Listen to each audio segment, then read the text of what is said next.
আসসালামু আলাইকুম। বাংলা সংবাদে সবাইকে স্বাগত জানাচ্ছি। আমি চিন্তিয়া হক। শুরুতেই সংবাদ শিরোনাম। জাতীয় পার্টি সহ 14 দলকে নিষিদ্ধের দাবি। এদিকে সাইবার স্পেসেও নিষিদ্ধ হলো আওয়ামী লীগের কার্যক্রম। জানাবো জিএম কাদেরের ব্যাপারে সরকারের সিদ্ধান্ত কি, এবং সর্বশেষ জানাবো আওয়ামী লীগের কার্যক্রম নিষিদ্ধের সিদ্ধান্তে আমরা আনন্দিত বলছেন ফখরুল। শুনছেন সংবাদ শিরোনাম, এবারে বিস্তারিত।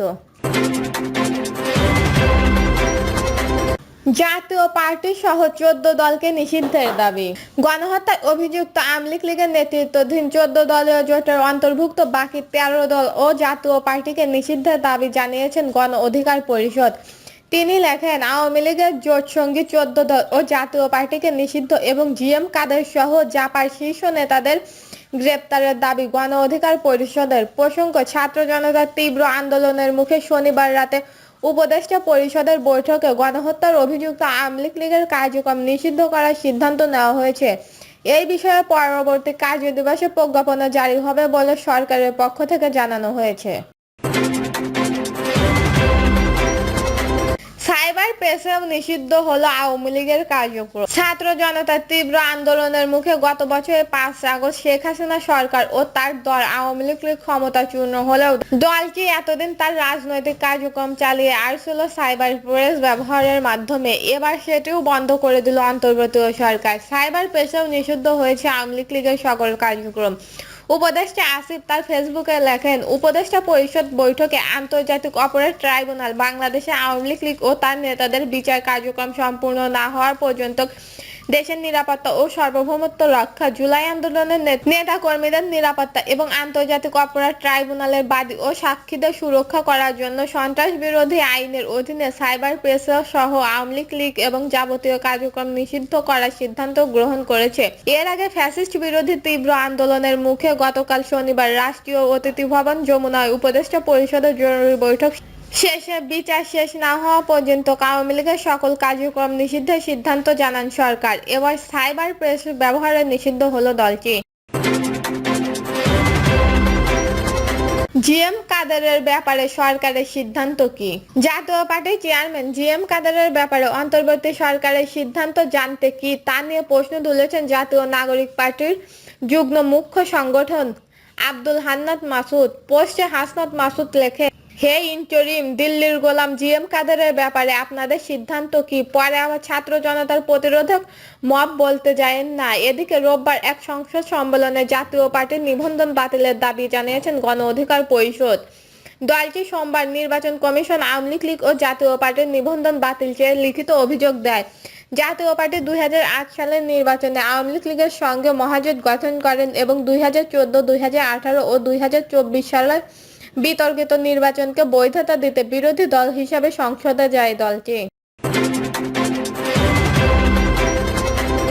আওয়ামী লীগের কার্যক্রম নিষিদ্ধের সিদ্ধান্তে আমরা আনন্দিত বলছেন ফখরুল।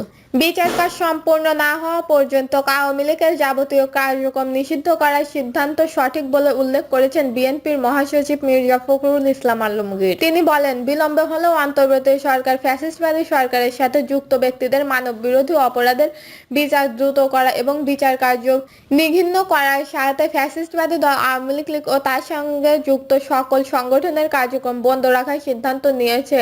প্রাসঙ্গিক আইন সংশোধন করে বিচারিক প্রক্রিয়া, গুম, খুন, নিপীড়ন ও জনগণের বিরুদ্ধে দীর্ঘদিন অপশাসন চলাকালীন ফ্যাসিস্টবাদী দলকে বিচার করার সিদ্ধান্ত আমরা সঠিক বলে মনে করছি। এতে আমরা আনন্দিত বললেন মির্জা ফখরুল।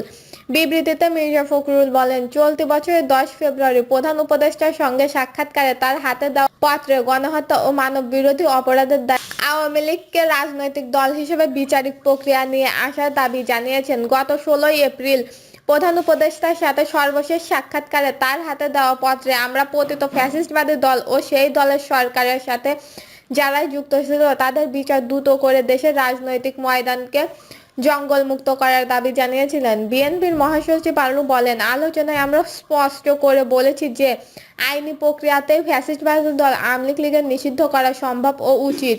বিভিন্ন সভা সমাবেশ ও আলোচনায় আমরা আমাদের এইসব দাবি বারবার উপস্থাপনা করেছি। উল্লেখযোগ্য যে আমরা প্রশাসনিক আদেশে রাজনৈতিক দল নিষিদ্ধের বিরুদ্ধে বলে বিগত ফ্যাসিস্টবাদী সরকার পতনের আগ মুহূর্ত বাংলাদেশের জামায়াত ইসলামীকে নিষিদ্ধ ঘোষণায় সরকারি সিদ্ধান্তের প্রতিবাদ জানিয়েছিল বিএনপি।